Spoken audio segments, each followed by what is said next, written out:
Greetings, Zimbabwe, and welcome to Zimbabwe Daily. My name is Yvonne Muchaka, and this is Frank Talk. Today, we are talking the People's Vaccine Campaign. How far are we? Where are we? Have you been vaccinated? If yes, why? If no, why not? So today we've brought in a number of guests so that we can dissect this topic. Get yourselves coming around. We just wait a few minutes. Please share this broadcast. Invite somebody so that we can have more of a discussion with you guys on board. All right, so let's just share this page. Let's just like our Zimbabwe Daily page and let us invite many people to come on board. We are talking the People's Vaccine Campaign. COVID-19 has come. COVID-19 has ravaged our societies. COVID-19 has changed the way we do life. Right now, we're having this conversation online because physical meetings are being restricted. Why do we need to be vaccinated? Joining me in the studio is an interesting panel of guests, and I'll allow each one of them to introduce themselves fully to Zimbabweans. Welcome, ladies and gentlemen. If you see yourself on the screen, please go ahead and introduce yourself. Just unmute your mic and begin to talk. Thank you very much, Yvonne. My name is Janet Joe. I work with the Zimbabwe Coalition on Data and Development as the Executive Director, and we are part of the People's Vaccine Campaign Zimbabwe. Thank you. Excellent. Thank you so much, Janet Joe.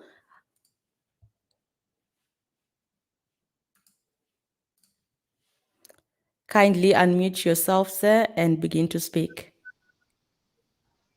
Okay. Good morning, Zimbabwe, and good morning, everyone. My name is Vivid Gwede. I work with the Citizens Manifesto, which is a big platform of social movement and civic organizations and civic activists who want to put citizens at the center of governance and the economy and democracy. And we are also part of the People's Vaccine Campaign. Excellent. Thank you so much, Mr. Gwede. I would want you to adjust your camera so that we can see more of your face during the broadcast. Thank you. Over to you, comrade. Ahoy, my comrades. My name is not Vivid Gwede, despite what the screen was saying. My name is Comrade Fatso. I'm the creative director at Magamba Network. At Magamba, we're one of the leading creative and digital media organizations in Zimbabwe. We work on the cutting edge of arts, digital media, activism, and innovation. So we run many different projects, from political satire shows to various media platforms, all the way through to festivals and music competitions. And it's all about engaging young people to be part of the change in Zimbabwe. So we run many different projects, I think, that people are familiar with: Magamba TV, Open Pali, Shoko Festival, Motor Republic, Voice to Rep, the Film Fellowship, the Feed ZW, and others. So that's me. Excellent. Thank you so much, Comrade Fatso. Over to you, Tari. Thank you so much, Yvonne, and good morning. And good morning to Zimbabwe. My name is Tariro Munyere. I'm with the Vendors Initiative for Social and Economic Transformation. We're a Solidarity Center for informal traders in Zimbabwe, and we're also part of the People's Vaccine Campaign. Thank you. Excellent. Thank you so much, comrades, for coming through. So my name is not Tariro. My name is Yvonne. And today we want to talk about the People's Vaccine. And this program is brought to you by by VISET. VISET is the Vendors Initiative for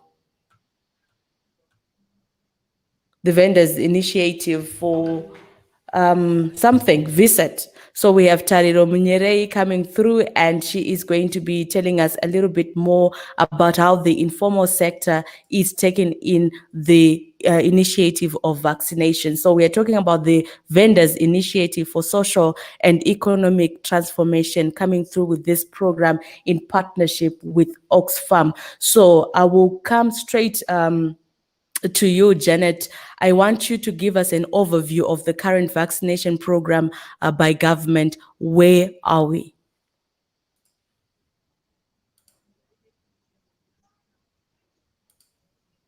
You may want to unmute yourself.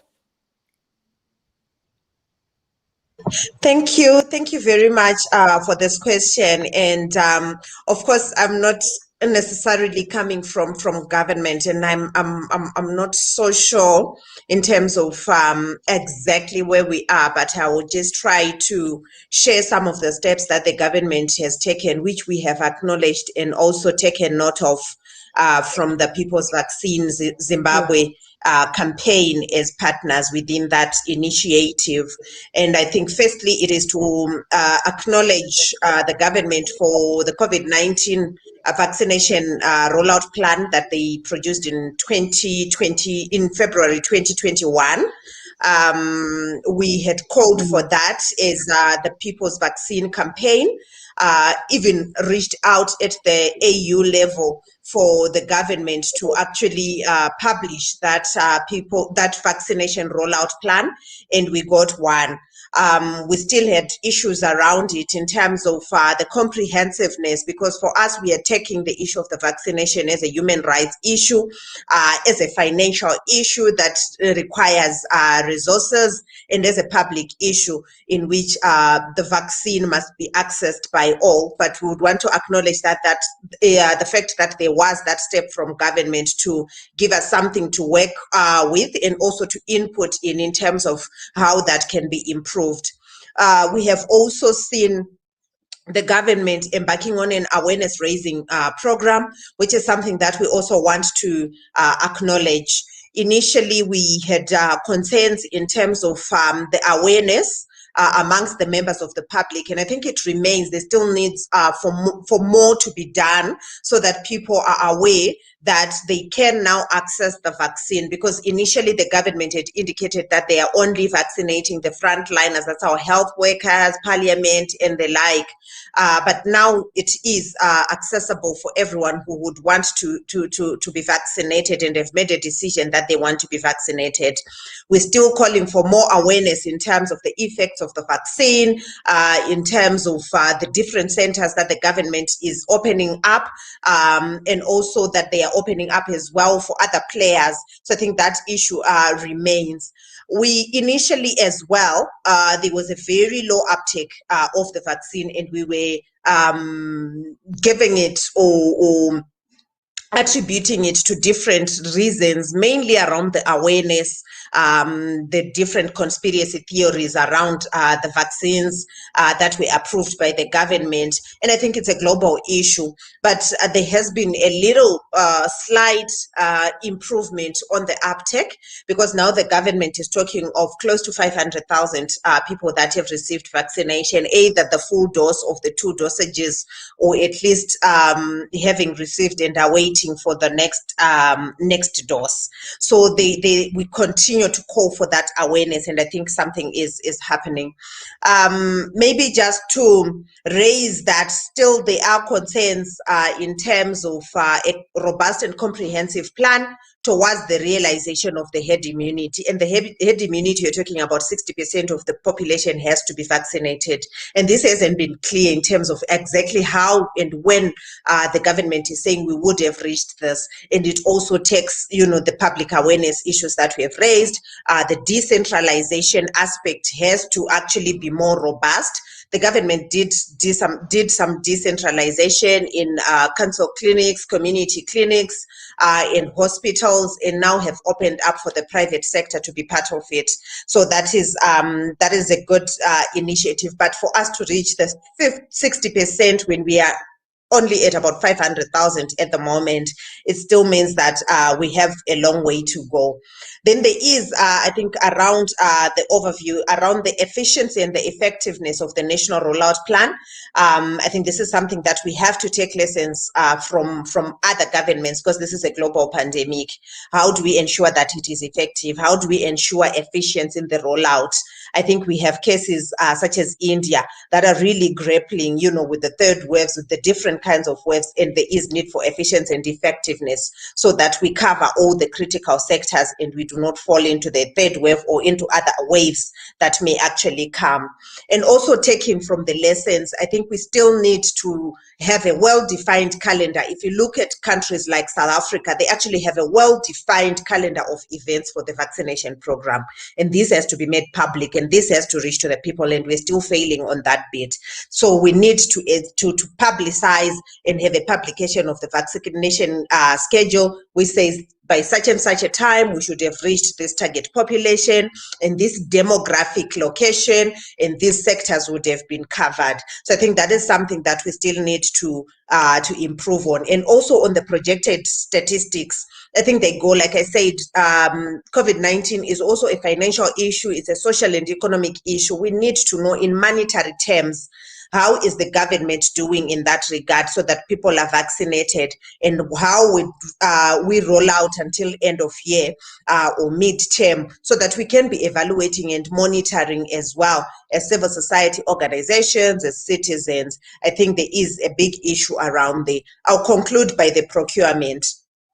To commend the government, firstly, for taking the procurement to the Ministry of Finance and Economic Development and away from the Ministry of Health and Childcare. We know the challenges that were faced there, and I think there are lessons for having the Ministry of Finance and Economic Development handle the procurement in terms of auditing, in terms of always ensuring that at least we have that role being placed within the Ministry of Finance, which is the one that has to appropriate the resources for the COVID-19 vaccine, and also for ensuring that they actually bring together the resource.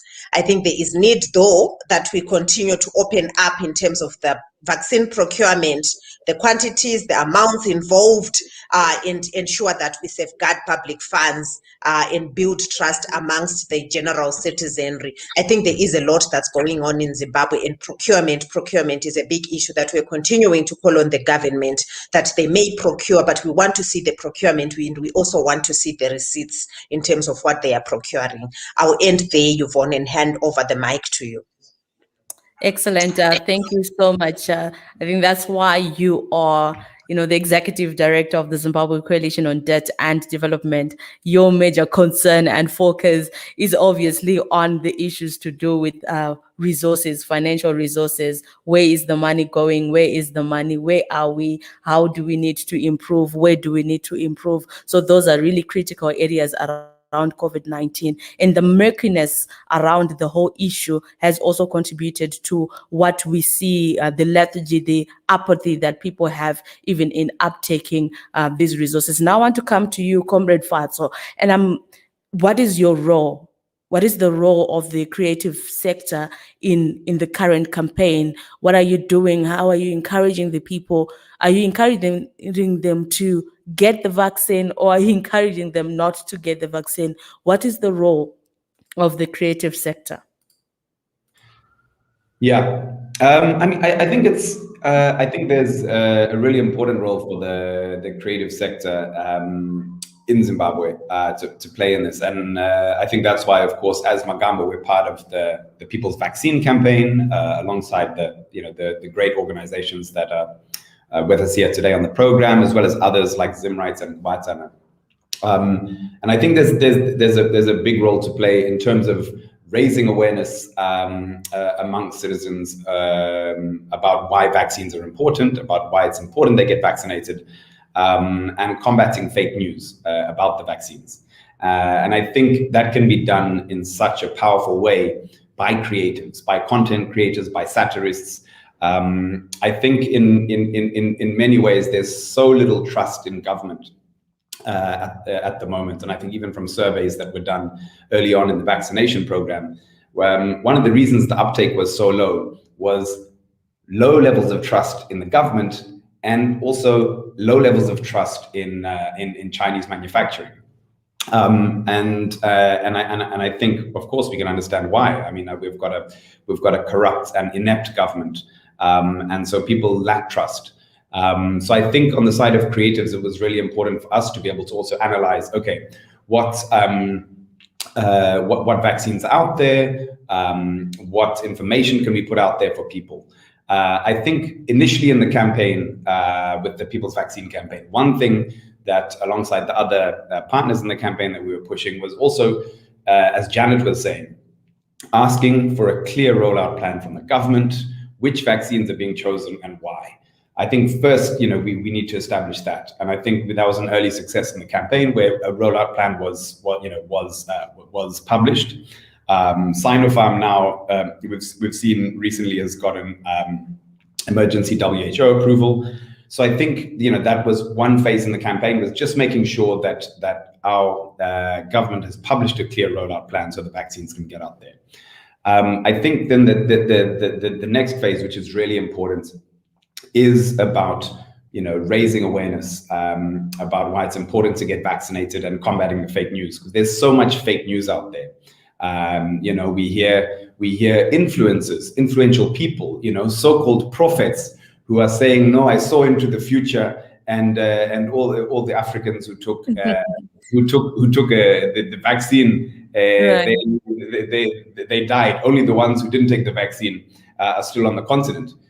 So there's so much fake news out there on social media. So I think one of the key things we've been doing as Magamba is sharing information about the vaccine, fact-checked information about the vaccine, why you should get vaccinated, and doing it using satire, using media. So using our different platforms like our Magamba TV political satire production house, using Open Pali, using the feed. And I think there are many others who are doing that. I mean, like Bus Stop TV, also doing a fantastic job about raising awareness about why people should get vaccinated. And also, I mean, they demonstrated the amazing example of the whole Bus Stop TV team going very early on and filming them all getting vaccinated. And I think that's we need to see more of that, because I think more Zimbabweans trust information that come from us, the content creators, than our actual government. So we need to get the right, correct, alternative information out there to people. But do you have that correct information, Comrade Fatso? Because I think it's one thing to say, as creatives, we have to do A, B, C, D. As content creators, we have to check the information out there so that we don't have fake news making rounds in the public domain. But what information do you actually have to share with the rest of the country? I mean, like, for example, the issues, there is a lot of murkiness around the correct information or data around COVID-19 infections, people who have recovered, people who have actually died from COVID-19.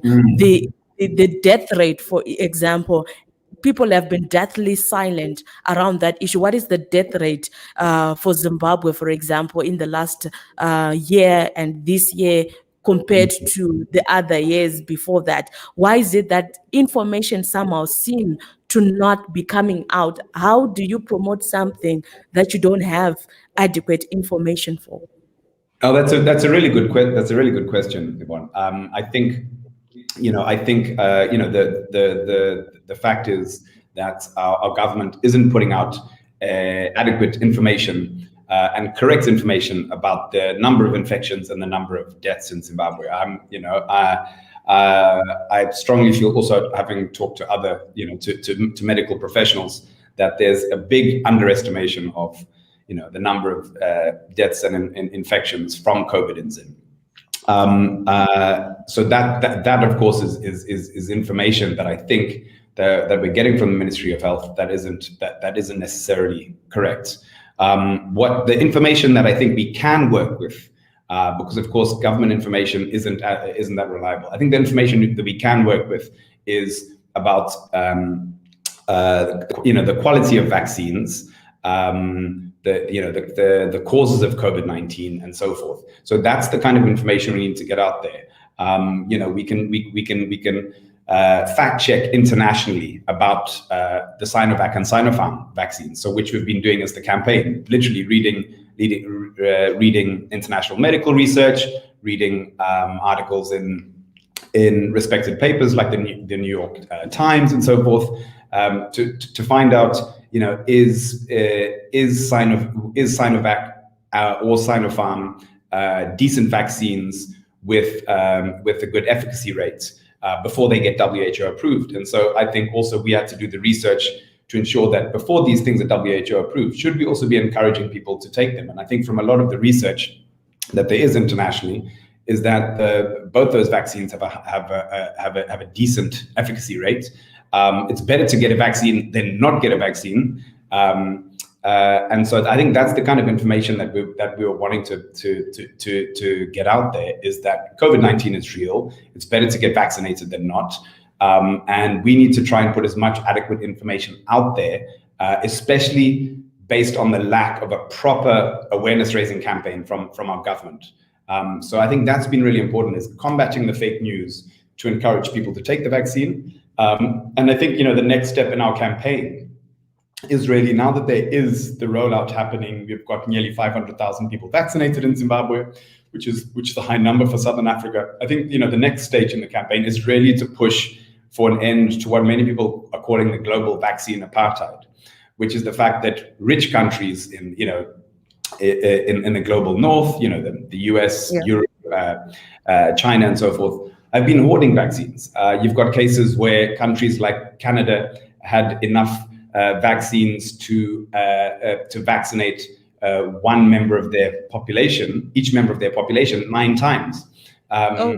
Whereas there's some African countries that haven't even started vaccinating their populations. So then our next phase in the campaign is really pushing for equitable access globally to vaccines. So we have more vaccines coming to Africa, and that these big pharmaceutical corporations actually waive the patents, so that we can have these vaccines being produced in India and China, and we can have a really serious rollout on the continent. All right. Thank you so much, the Comrade Fatso. Now, I want to come to you, Tariro, because I know you work with the informal sector, and it's making up the biggest percentage of our working population in Zimbabwe now. What is the attitude? What is the informal sector's take on the vaccination program? Okay, thank you, Yvonne. I think to make reference to what Janet said earlier, nationally, I think people are starting to appreciate the need to get vaccinated, but the uptake has been really slow. And as you can understand, generally, referring to what Comrade Fatso just said, there's been lack of information. The informal sector has had quite a number of questions, what are the side effects? Where can one get vaccinated? Is it really coming at a free cost? Even if they do access the vaccination centers, or they get a list of the vaccination centers, how close is it to them? So those are some of the reactions we've been getting. And the feeling that we've been getting as the informal sector is that the vaccination rollout campaign has not been as robust and comprehensive as was when we were disseminating information about COVID-19. Within a week, everybody knew how to put on their face mask, how to social distance, but the same kind of information has not been relayed concerning the vaccination. So in the informal sector, people might want to take up the vaccine as they're coming, but they don't have the required information for them to actually go to the centers. And we realized that when COVID-19 struck initially, sorry, let me just hold you there. When you say they don't have the required information, what exactly do you mean? Oh, I'll take that up again. The relevant information that they need to go and access a vaccine. Yesterday, we just had a high-level stakeholders meeting in Gweru. I'll give you an example where we had informal traders coming to ask questions. We had people from the COVID-19 task force, the health department, and people were not even aware of some of the centers where they can get a vaccine in Gweru.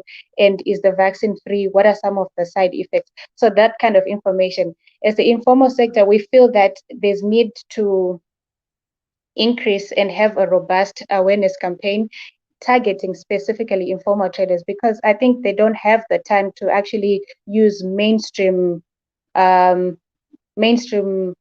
media sources such as TVs and radios, because they're always on the road. You know, informal traders, they market their money, their livelihoods are on the street in the markets, so they're always up and about. But if we had targeted information dissemination in those marketplaces, maybe we could be disseminating information quicker to informal traders so that they're able to get vaccinated. And like I was saying before, you know, when COVID struck, a lot of markets were destroyed and they were shut down. So we appreciate that we're going the reopening of markets, the reopening of livelihoods for informal traders relies on them getting vaccinated, because if we have another lockdown, it means more markets are going to get closed again, and that affects their livelihoods. We never got cushioning funds. I'm yet to meet anyone who got a cushioning fund in the lockdown period that we had. So as the informal sector, we appreciate that there's an importance for us to get vaccinated, but equally we need verifiable, fact-checked information before we can get the vaccine. Thank you, Yvonne. I mean, it's it's you know, the reality as it sets in. It's just it just doesn't make sense. You know, some of the things that are happening. And yes, if we go for another lockdown, it's not going to look good, especially for most of our Zimbabweans who live from hand to mouth. So there is that balance that needs to be taken to then say, do we get vaccinated to something that we're not trusting, we don't have full information, we're not sure if this is something that is actually going to work, or do we not get vaccinated and get locked down so that you know, we are not able to really function? So there's this need to balance the things that that are happening. And as we bring you this people's vaccination campaign, the people's vaccine campaign, we are saying, what do you think needs to be done? What will it take for you to get vaccinated? And this program is brought to you by Oxfam and in partnership with VSET, coming to you live right here on Zimbabwe Daily. So if you've got a question or a comment for our panelists, please feel free to send through that and we will give the questions directly to them. Now, I want to come to you, Mr. Gwede. How best can developmental agencies play a role, a more supportive role to our government at the moment? Thank you, Yvonne. I think as a citizens movement, our main concern is about equality and equity in terms of access to information, access to the vaccine itself. And indeed, this is actually a global issue. And I will highlight, you know, how development agencies can actually help in this process. You will see that in April, World Health Organization pointed to what it called the a serious global divide in terms of access to vaccines, which Comrade Fatso earlier talked about. So this is a very this is a global issue. Even as the vaccines were being manufactured, you remember that some of the countries in the global north were already stocking the vaccines, and even now, if you see, you will see that most of the vaccination has happened in the global north and in the global south, in the poorer countries. The vaccine uptake and the vaccine provision is still low, and that is an issue that impacts, you know, equity and equality in terms of, you know, how do we deal with this pandemic? So it's a global pandemic which affects everyone, and there is need to know that a me first approach doesn't apply, And we've also seen that in Zimbabwe, even, the government, when it started this roll-up oral plan, they were already saying, we'll start with, certain sections of people. Although we are now very happy that the vaccine has been extended to other sections of the population, but it still remains a very critical issue. And if you look at the SADC region, Zimbabwe is one of the countries that are topping in terms of the vaccine. But if you see the number of people we've vaccinated so far is very, very low. And I think this is why the World Health Organization has started the COVAX campaign, which is targeting to provide vaccines to poorer countries. And so this remains a very key issue. That as we look at the vaccines campaign, I think Comrade Fatso talked about the vaccines apartheid. This is something that we, as the People's Vaccine Campaign, also are looking at globally and in a broader sense to say, are we promoting equality? We have seen what a new phenomenon called the national vaccine nationalism, where the stocking is coming from, where people are actually saying we need to hold the vaccines and then inoculate our populations first, and then we'll look at the poorer countries later. But that has also affected access. And as we look at the third wave, we also have this concern that the global south, including Zimbabwe and other countries in Southern Africa, will remain affected should the third wave come to our shores. So we think that development agencies, including the World Health Organization, which has already pointed to this particular problem, will help in terms of making sure that poorer countries now can access the vaccine. Even as you look in Zimbabwe, you see that the issue of inequalities remains again a fundamental issue. We don't even have clear statistics as to in terms of rural-urban divide. How, if the rural population receive the vaccines, how many of them, and those statistics are missing. And what has been the uptake in terms of the rural population in terms of the vaccine? The vaccine doesn't, the COVID-19 doesn't just affect the urban areas. It's also something that affects the rural areas. But I think even in terms of information dissemination, we see that the rural populations remain behind, even though in Zimbabwe they are the biggest segment of the population. So our concern, even as you look at the People's Vaccine Campaign, but also as you look at the global effort to deal with the COVID-19 pandemic, our concern really is to say that development agencies, including ourselves, which we have been doing, trying to do the work to raise the concern, like Comrade Fatso earlier, referred to. We've been trying to raise the concern about this, global vaccine inequality, and I think that can only be dealt with if development agencies are aware of this situation and play an active role in terms of making sure that poorer countries access the vaccines even at a cheaper rate, at cheaper rates, and we are able to have the herd immunity that will also be critical in terms of contributing to the global defeat of COVID-19. So we are very worried about this, and we urge authorities within Zimbabwe again to look at this inequality question and provide adequate information to vulnerable groups, to populations in rural areas, and provide the vaccines to populations in the rural areas. We also urge development agencies globally to make sure that there is vaccines equality, and we deal with vaccine nationalism and vaccine apartheid. Thank you. All right, excellent. And you this issue that continues to play around, the issue of vaccine apartheid, the issue of hoarding, is that even helping? Because we see those countries, that have access to the vaccine, India, for example, it has even donated to Zimbabwe some of its vaccines. Are these vaccines really working? Or we could be dealing with something that scientifically we are yet to understand, or these vaccines are just there to sort of cushion, like how we take cough syrup when we are coughing.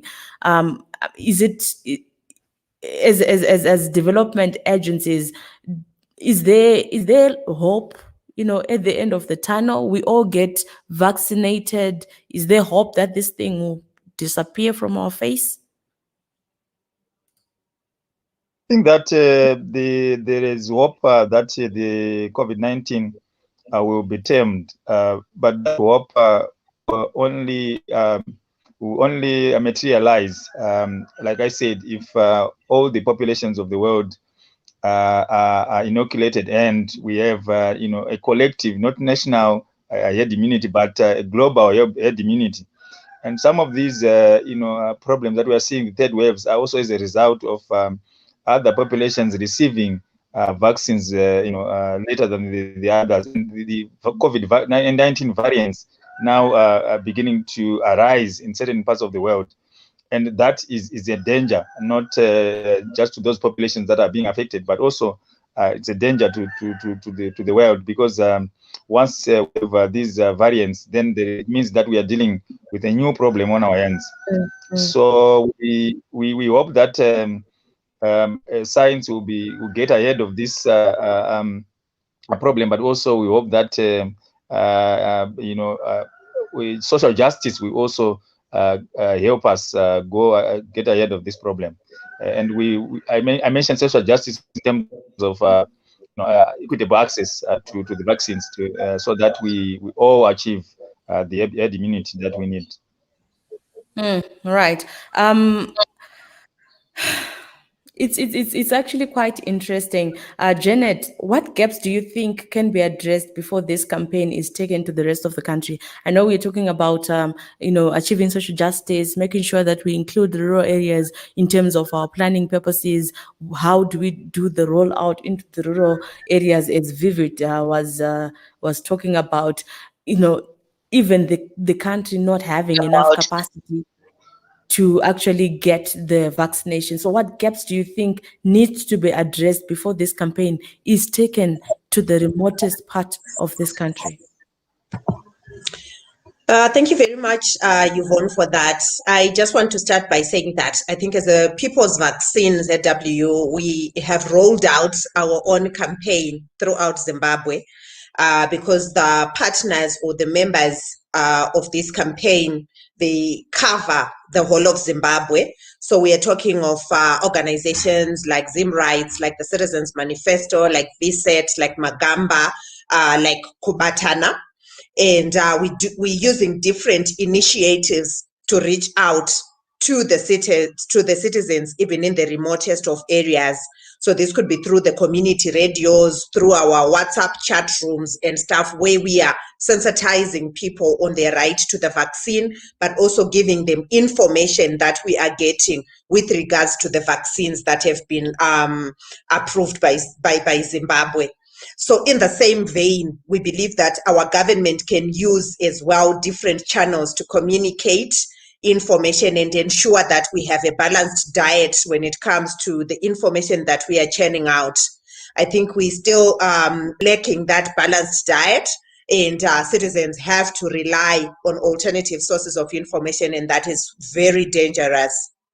So we need to deal with that aspect of information dissemination, which is credible from the government, which is timely, and which is also scientifically proven when it comes to the vaccines themselves. So I think that is a big issue around the information. So our rollout plan with the calendar, with how we are doing on the statistics, the vaccines that have been approved by our government, in terms of their efficacy, in terms of their anticipated side effects in some of them.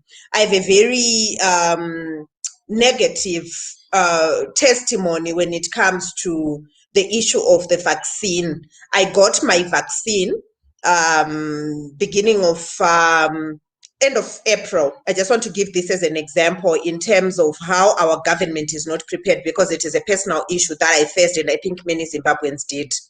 After taking that, after my jab, I had adverse effects, but I got a flyer which had numbers. We said, if you're having adverse effects, you can call on those numbers because it's also for clinical trials so that they know and they can gather this information so that the vaccine side effects are properly recorded.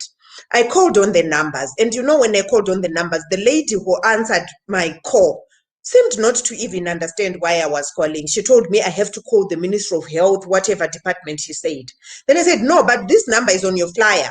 And then she said, okay, hold on. I held on. The phone went like she was switching it on to another department. She said, she now said, hold on for the clinical whatever at the Ministry of Health.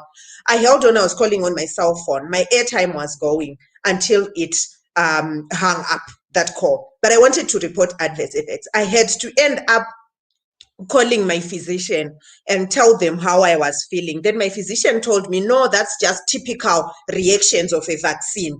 Paracetamol should carry you through the day.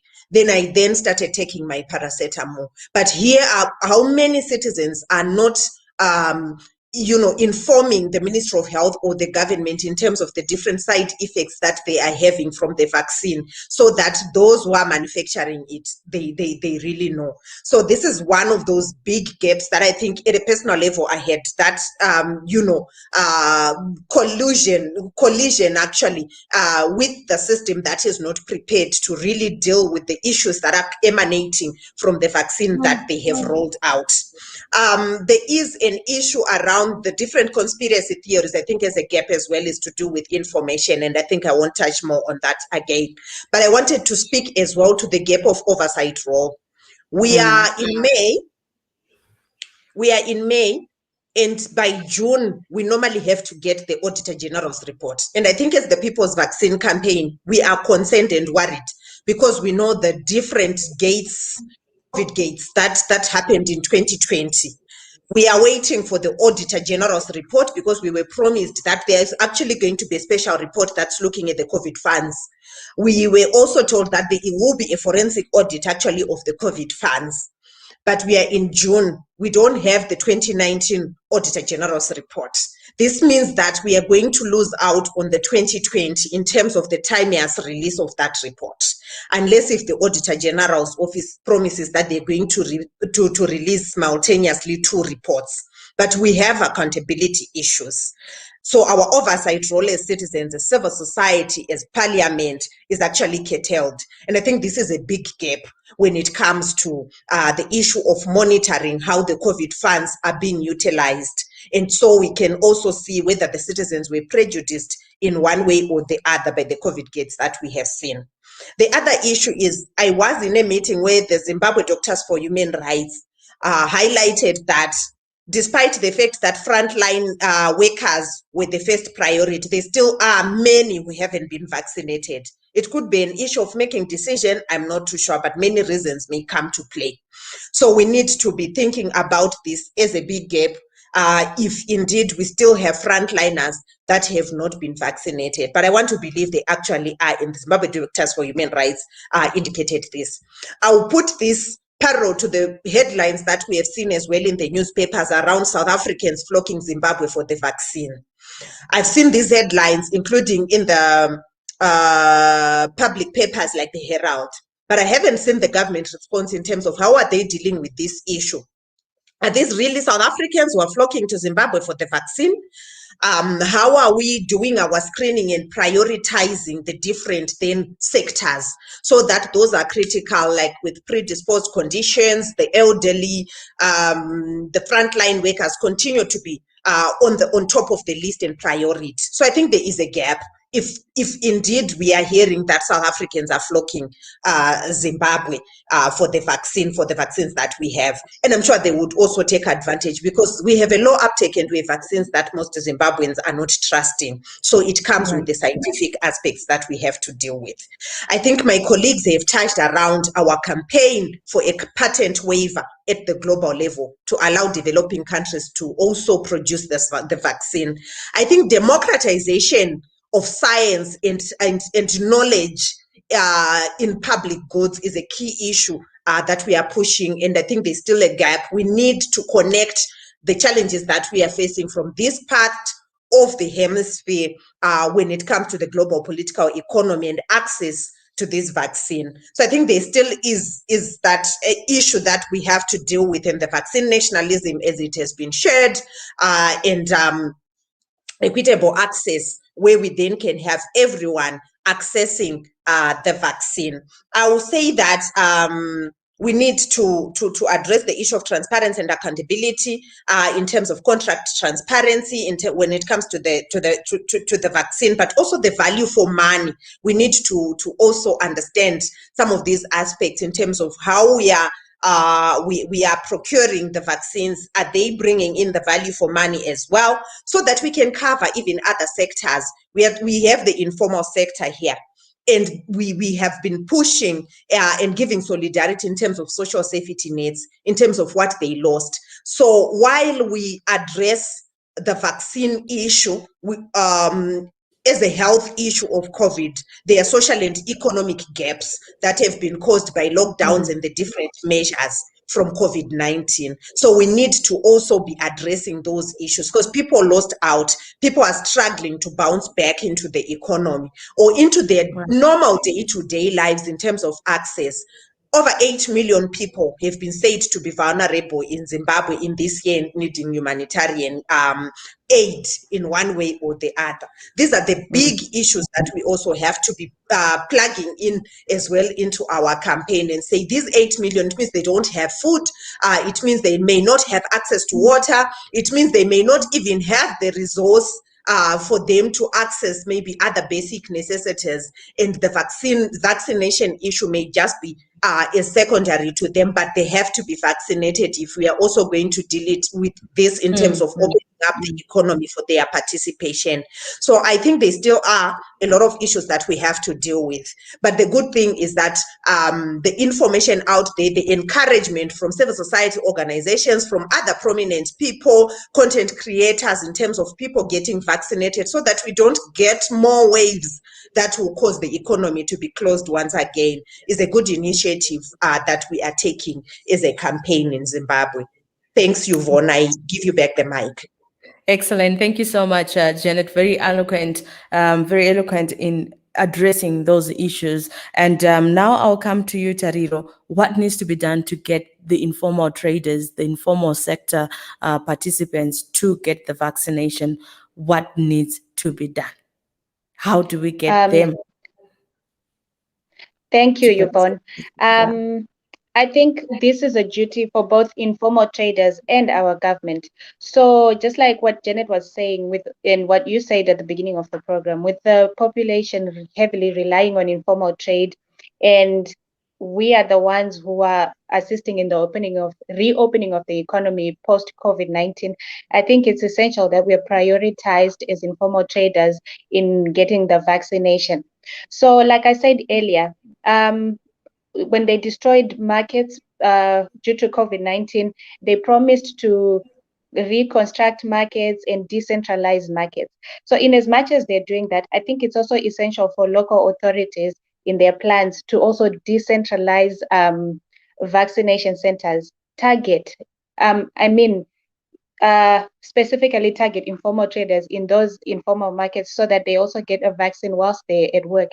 It can even become a requisite, Yvonne, to say for you to get market access, you need to produce your vaccination certificate. I think that would work in helping to curb the spread of COVID-19, as well as helping informal traders gain a livelihood and access the income that they desperately need. And why we're saying informal markets need to be decentralized, the vaccination should not be coming at a cost to citizens. I don't think people would still have the motivation to go vaccinated if they realize they need to pay $2 maybe transport cost to go access a vaccine. So decentralization will essentially help us to get informal traders to participate in the vaccination process. We saw the city of Bulawayo, the city of Harare publicizing their list of clinics and hospitals that were distributing the vaccine, but I didn't see this for smaller towns and smaller cities. And I think it's equally important that we also have the vaccination centers in the most remote areas in Zimbabwe. And I think in the plans that we're making with local authorities and government, we need to be rethinking modern markets that will have COVID-19 at the back of their minds, so that we avoid another pandemic, so that we avoid another lockdown like the one that we had that affected livelihoods. And lastly, I would say communication needs to be enhanced. Comrade Fatso talked about combating fake news. Jeanette is talking about accountability. And as a coalition working on this People's Vaccine Campaign, we're raising awareness. And I think communication should be two-way. Jeanette spoke about how she tried to communicate about the side effects that she got. I think the communication that's coming about the vaccine should not be one way, people just receiving information about what's happening, but we need to be communicating back and sharing our experiences. So I think this will eventually enhance how we appreciate the vaccine as a country and as the informal sector. Thank you, Yvonne.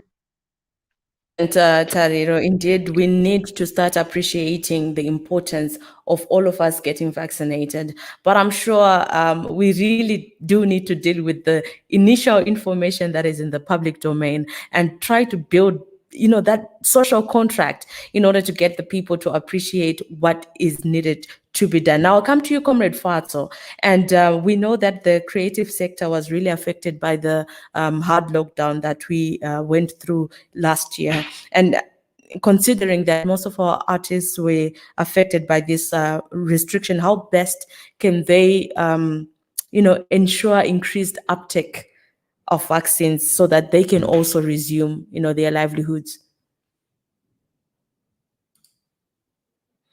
Please unmute yourself, Comrade Fatso. I think that's it's a really good point, and very true. I think artists in Zimbabwe have been hugely affected by the lockdown, just like the creative sector globally.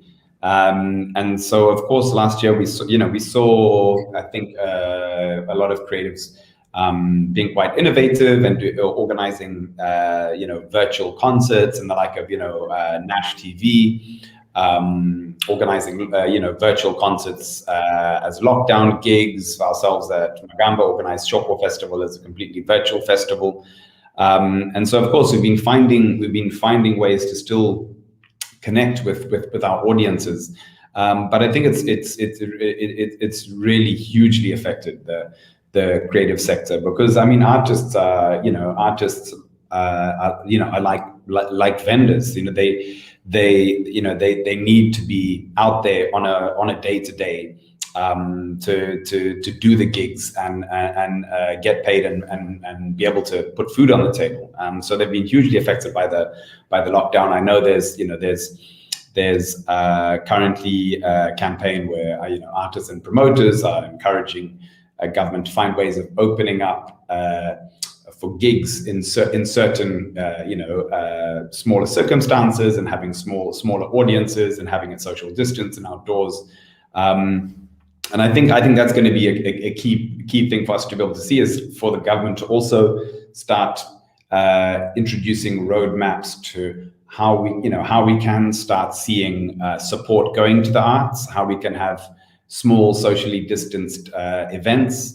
But of course, I think access to vaccines plays a key role, because we need to have a much bigger vaccine rollout, and I think artists can play a really important role in that. I think there are many artists in Zimbabwe who've been sharing on social media if they've been getting vaccinated, and we need to see many more artists that are doing that. Our musicians, our comedians. Because I think young people these days are so influenced by social media, and so they will be very influenced if they see a Ja Praiser getting vaccinated, or an Amara Brown getting vaccinated, and so I think we really need to be getting the message out to young people. The majority of our population is young.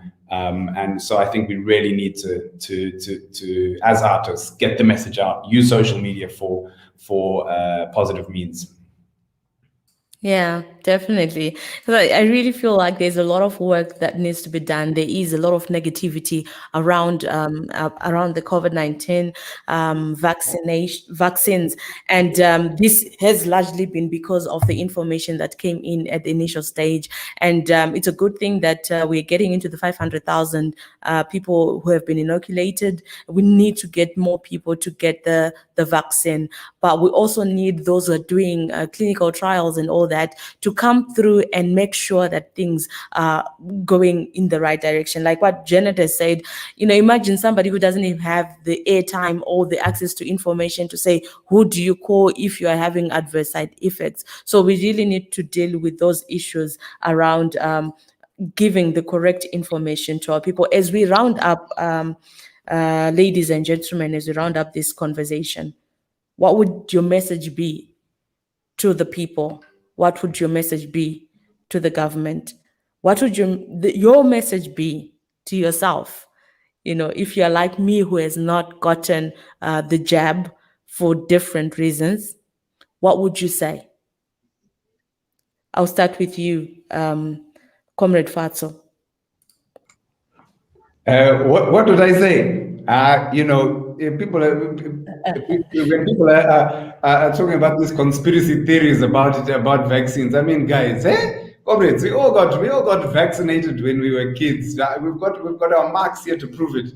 And now all of a sudden, because of social media and the ability to spread fake news, all of a sudden we're anti-vaccine. But the reason some of us are not dead is because we got vaccines. We got vaccines a long time ago. And I think it's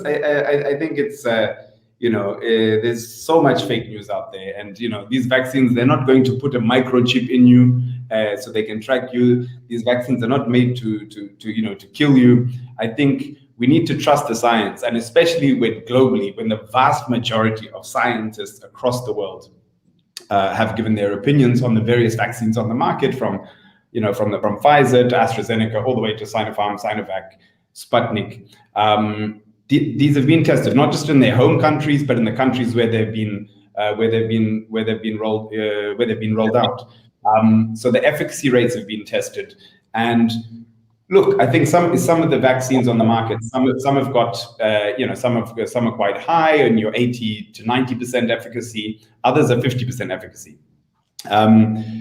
which means in terms of how they deal with COVID. But comrades, like 50% protection against COVID is better than 0% protection against COVID. Yeah? Just let that sink in, because if you're getting a jab, you are much better protected against COVID than if you're not. And I think that's the main thing. And these, all these vaccines on the market, the key thing they have is they protect you against the most deadly symptoms of COVID. And so I think go there, get your vaccine. We've been vaccinated and got jabs many times when we were kids. And yeah, go there, get vaccinated, stay alive. Let's be able to go to Mabawa and in Soron again, comrades. Please, get vaccinated so we can enjoy life.